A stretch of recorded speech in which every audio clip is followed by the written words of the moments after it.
ओम साई राम साई राम। साई मंदिर में आपका स्वागत है।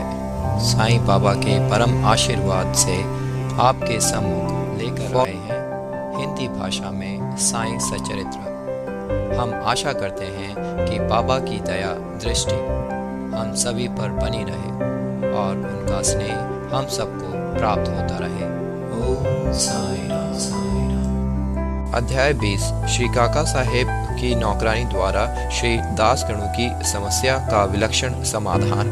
अद्वितीय शिक्षा पद्धति ईशोपनिषद की शिक्षा। श्री काका साहेब की नौकरानी द्वारा श्री दास गणु की समस्या किस प्रकार हल हुई, इसका वर्णन हेमांड पंत ने इस अध्याय में किया है। प्रारंभ। श्री साईं मूलतः निराकार थे, परंतु भक्तों के प्रेमवश ही वे साकार रूप में प्रकट हुए। माया रूपी अभिनेत्री की सहायता से इस विश्व की वृहत नाट्यशाला में उन्होंने एक महान अभिनेता के सदृश अभिनय किया। आओ श्री साईं बाबा का ध्यान व स्मरण करें और फिर शिरडी चलकर ध्यान पूर्वक मध्याह्न की आरती के पश्चात का कार्यक्रम देखें। जब आरती समाप्त हो गई तब श्री साईं बाबा ने मस्जिद से बाहर आकर एक किनारे खड़े होकर बड़ी करुणा तथा प्रेम पूर्वक भक्तों को ऊदी वितरण की।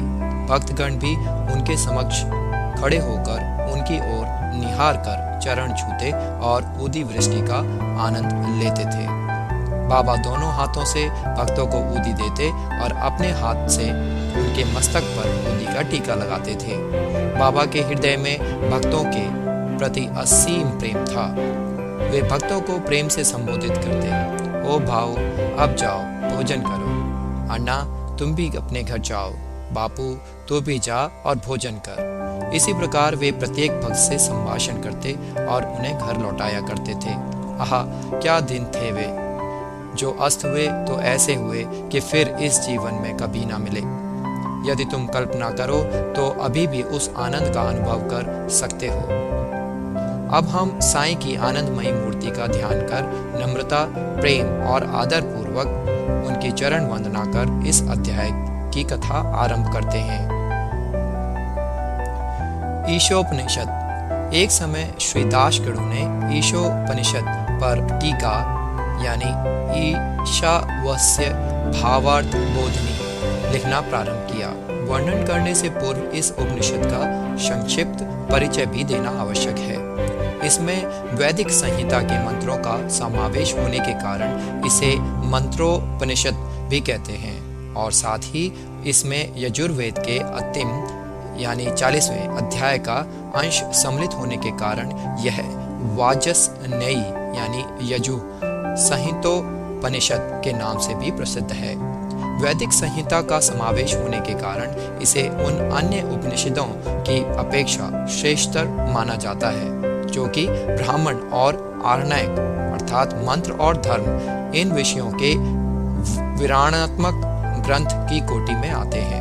इतना ही नहीं, अन्य उपनिषद तो केवल ईशोपनिषद में वर्णित गूढ़ तत्वों पर ही आधारित टीकाएं हैं। पंडित सातवलेकर द्वारा रचित बृहदारण्यक उपनिषद एवं ईशोपनिषद की टीका प्रचलित टीकाओं में सबसे श्रेष्ठ मानी जाती है।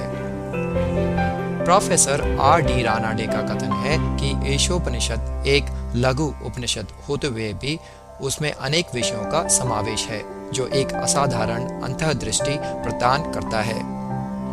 इसमें केवल 18 श्लोकों में ही आत्म तत्व वर्णन, एक आदर्श संत की जीवनी जो आकर्षण और कष्टों के संसर्ग में भी अचल रहता है, कर्मयोग के सिद्धांतों का प्रतिबिंब जिसका बाद में सूत्रीकरण किया गया, तथा ज्ञान और कर्तव्य के पोषक तत्वों का वर्णन है, जिसके अंत में आदर्श, चमत्कारिक और आत्म संबंधी गूढ़ तत्वों का संग्रह है। इस उपनिषद के संबंध में संक्षिप्त परिचय से स्पष्ट है कि इसका प्राकृत भाषा में वास्तविक अर्थ सहित अनुवाद करना कितना दुष्कर कार्य है। श्री दास गणु ने ओवी छंदों में अनुवाद तो किया, परंतु उसके सार यानी तत्वों को ग्रहण कर ना सकने के कारण उन्हें अपने कार्य से संतोष ना हुआ।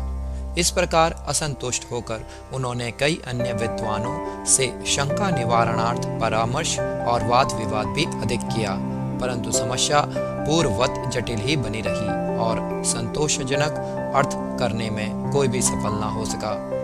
इसी कारण श्री दासगणु बहुत ही असंतुष्ट हुए। केवल सद्गुरु ही अर्थ समझाने में समर्थ। यह उपनिषद वेदों का महान विवरणात्मक सार है। इस अस्त्र के प्रयोग से जन्म मरण का बंधन छिन्न भिन्न हो जाता है और मुक्ति की प्राप्ति होती है। अतः श्री दासगणु को विचार आया कि जिसे आत्म साक्षात्कार हो चुका हो, केवल वही इस उपनिषद का वास्तविक अर्थ कर सकता है। जब कोई भी उनकी शंका का निवारण न कर सका तो उन्होंने शिरडी जाकर बाबा के दर्शन करने का निश्चय किया। जब उन्हें शिरडी जाने का शुभ अवसर प्राप्त हुआ तो उन्होंने बाबा से भेंट की और चरण वंदना करने के पश्चात उपनिषद में आई कठिनाइयों को उनके सामने रखकर उनसे हल कराने की प्रार्थना की। श्री साईं बाबा ने आशीर्वाद देकर कहा कि चिंता करने की कोई आवश्यकता नहीं, उसमें कठिनाई ही क्या है। जब तुम लौटोगे तो विले पाड़ला में काका दीक्षित की नौकरानी तुम्हारी शंका का निवारण कर देगी। उपस्थित लोगों ने जब ये वचन सुने तो वे सोचने लगे कि बाबा केवल विनोद ही कर रहे हैं और कहने लगे कि क्या अशिक्षित नौकरानी भी ऐसी जटिल समस्या हल कर सकती है। परंतु दासगणु को तो पूर्ण विश्वास था कि बाबा के वचन कभी असत्य नहीं हो सकते, क्योंकि बाबा के वचन तो साक्षात ब्रह्म वाक्य ही हैं। काका की नौकरानी। बाबा के वचनों में पूर्ण विश्वास कर वे शिरडी से विले पाड़ला यानी बंबई के उपनगर में पहुंचकर काका दीक्षित के यहाँ ठहरे। दूसरे दिन दासगणु सुबह की मीठी नींद का आनंद ले रहे थे, तभी उन्हें एक निर्धन बालिका के सुंदर गीत का स्पष्ट और मधुर स्वर सुनाई पड़ा। गीत का मुख्य विषय था एक लाल रंग की साड़ी। वह कितनी सुंदर थी, उसका जरी का आंचल कितना बढ़िया था, उसके छोर और किनारों पर कितनी सुंदर थी इत्यादि। उन्हें यह गीत अति रुचिकर प्रतीत हुआ। इस कारण उन्होंने बाहर आकर देखा कि यह गीत एक बालिका नाम्या की बहन जो काका साहेब दीक्षित की नौकरानी है गा रही है। बालिका बर्तन मांज रही थी और केवल एक फटे कपड़े से तन ढके हुए थी। इतनी दरिद्री परिस्थिति में भी उसकी प्रसन्न मुद्रा देखकर श्री दासगणु को दया आ गई और दूसरे दिन श्री दासगणु ने श्री M.V. प्रधान से इस बालिका को एक उत्तम साड़ी देने की प्रार्थना की। जब राव बहादुर M.V. प्रधान ने उस बालिका को एक धोती का जोड़ा दिया, तब एक क्षुधा पीड़ित व्यक्ति को जैसे भाग्यवश मधुर भोजन प्राप्त होने पर प्रसन्नता होती है, वैसे ही उसकी प्रसन्नता का पारावार न रहा। दूसरे दिन उसने एक नई साड़ी पहनी और अत्यंत हर्षित होकर सानंद नाचने कूदने लगी। अब अन्य बालिकाओं के साथ वह फुकड़ी खेलने में मनन रही। अगले दिन उसने नई साड़ी संभालकर संदूक में रख दी और पूर्ववत फटे पुराने कपड़े पहनकर आई, परंतु फिर भी पिछले दिन के समान ही प्रसन्न दिखाई दी। यह देखकर श्री दासगणु की दया आश्चर्य में परिणत हो गई। उनकी ऐसी धारणा थी कि निर्धन होने के कारण उसे फटे चीथड़े कपड़े पहनने पड़ते हैं, परंतु अब तो उसके पास नई साड़ी थी जिसे उसने संभाल कर रख लिया और फटे कपड़े पहनकर भी उसी गर्व और आनंद का अनुभव करती रही। उसके मुख पर दुख या निराशा का कोई निशान नहीं रहा। इस प्रकार उन्हें अनुभव हुआ कि दुख और सुख का अनुभव केवल मानसिक स्थिति पर ही निर्भर है। इस घटना पर गूढ़ विचार करने के पश्चात वे इस निष्कर्ष पर पहुंचे कि भगवान ने जो कुछ दिया है उसी में समाधान वृत्ति रखनी चाहिए और यह निश्चय पूर्वक समझना चाहिए कि वह सब चराचर में व्याप्त है और जो कुछ भी स्थिति उसकी दया से अपने को प्राप्त है वह अपने लिए अवश्य ही लाभप्रद होगी। इस विशिष्ट घटना में बालिका की निर्धान अवस्था, उसके फटे पुराने कपड़े और नई साड़ी देने वाला तथा उसकी स्वीकृति देने वाला यह सब ईश्वर द्वारा ही प्रेरित कार्य था। श्री दासगणु को उपनिषद के पाठ की प्रत्यक्ष शिक्षा मिल गई, अर्थात जो कुछ अपने पास है उसी में समाधान वृत्ति माननी चाहिए। सार यह है कि जो कुछ होता है सब उसी की इच्छा से नियंत्रित है, अतः उसी में संतुष्ट रहने में हमारा कल्याण है। अद्वितीय शिक्षा पद्धति। उपर्युक्त घटना से पाठकों को विदित होगा कि बाबा की पद्धति अद्वितीय और अपूर्व थी। बाबा शिरडी के बाहर कभी नहीं गए, परंतु फिर भी उन्होंने किसी को मच्छिंद्रगढ़, किसी को कोल्हापुर या सोलापुर साधनाओं के लिए भेजा। किसी को दिन में और किसी को रात्रि में दर्शन दिए, किसी को काम करते हुए तो किसी को निद्रावस्था में दर्शन दिए और उनकी इच्छाएं पूर्ण की। भक्तों को शिक्षा देने के लिए उन्होंने कौन कौन सी युक्तियां काम में लाई, उसका वर्णन करना असंभव है। इस विशिष्ट घटना में उन्होंने श्री दासगणु को विलेपार्ला भेजकर वहां उनकी नौकरानी द्वारा समस्या हल कराई। जिनका ऐसा विचार हो कि श्री दासगणु को बाहर भेजने की आवश्यकता ही क्या थी, क्या वे स्वयं नहीं समझा सकते थे? उनसे मेरा कहना है कि बाबा ने उचित मार्ग ही अपनाया, अन्यथा श्री दासगणु किस प्रकार एक अमूल्य शिक्षा उस निर्धन नौकरानी और उसकी साड़ी प्राप्त करते, जिसकी रचना स्वयं साईं ने की थी। ईशोपनिषद की शिक्षा।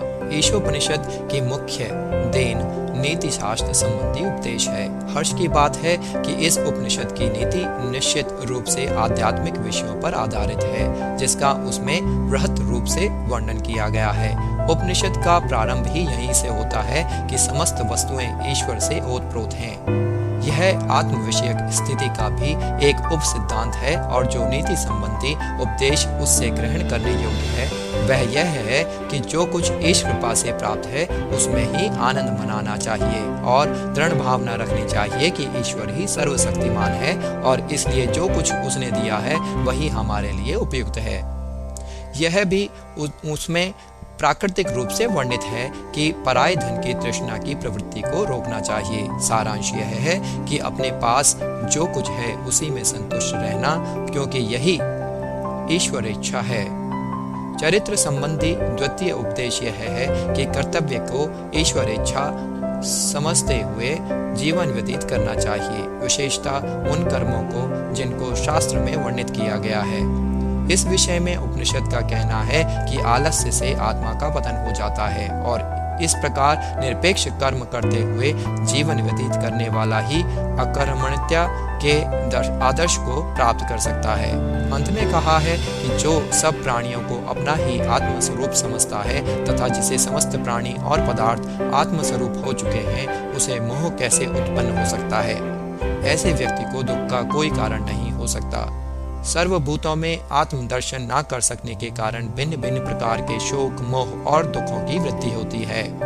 जिसके लिए सब वस्तुएं आत्मस्वरूप बन गई हों, वह अन्य सामान्य मनुष्यों का छिद्रोन्वेषण क्यों करे?